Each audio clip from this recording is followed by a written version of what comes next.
काव्या 22 साल की एक समझदार और साहसी लड़की पढ़ाई के लिए अपने शहर से बाहर जा रही थी। उसके हाथ में एक छोटा सा बैग था, आंखों में सपने और चेहरे पर हल्की घबराहट। प्लेटफॉर्म पर ट्रेन खड़ी थी, सीटी बजी और काव्या ने जल्दी से जनरल कोच में चढ़कर खिड़की के पास सीट पकड़ ली। ट्रेन धीरे धीरे चल पड़ी। कोच में आम यात्रियों की भीड़ थी, कोई अखबार पढ़ रहा था, कोई मोबाइल देख रहा था, कोई खिड़की से बाहर का नजारा। काव्या बाहर देखते हुए सोच रही थी कि ये सफर उसकी जिंदगी का एक नया अध्याय होगा। कुछ ही देर में एक छोटा बच्चा करीब 10-11 साल का हाथ में समोसे की टोकरी लिए कोच में आया। समोसा, गरम समोसा। उसकी आवाज में मेहनत और मजबूरी दोनों झलक रहे थे। तभी कोच के कोने में बैठे कुछ लड़के जोर से हंसने लगे। उन्होंने बच्चे का मजाक उड़ाना शुरू कर दिया, टोकरी खींचने की कोशिश की और बेवजह ताने मारने लगे। बच्चा घबरा गया, उसकी आंखों में डर साफ दिख रहा था। ये सब देखकर काव्या से रहा नहीं गया। वो उठी और शांत लेकिन सख्त आवाज में बोली, तुम लोग एक बच्चे से इस तरह बात क्यों कर रहे हो? वो अपना काम कर रहा है।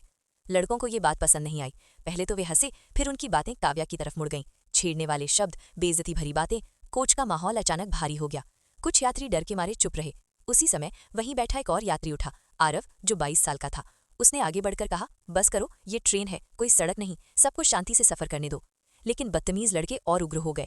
2 लड़कों ने आरव को पकड़ लिया और बाकी काव्या की ओर करीब आने लगे। बच्चा डरकर पीछे हट गया। काव्या और आरव ने एक दूसरे की तरफ देखा। बिना कुछ कहे दोनों समझ गए। काव्या धीरे से बोली, चैन। अगले ही पल ट्रेन की इमरजेंसी चेन खींच दी गई। तेज आवाज के साथ ट्रेन रुक गई। कुछ ही सेकंड में पास वाली बोगी से टीटी और पुलिसकर्मी दौड़ते हुए आए। यात्रियों ने सारी बात बता दी। बदतमीज लड़कों को तुरंत हिरासत में ले लिया गया।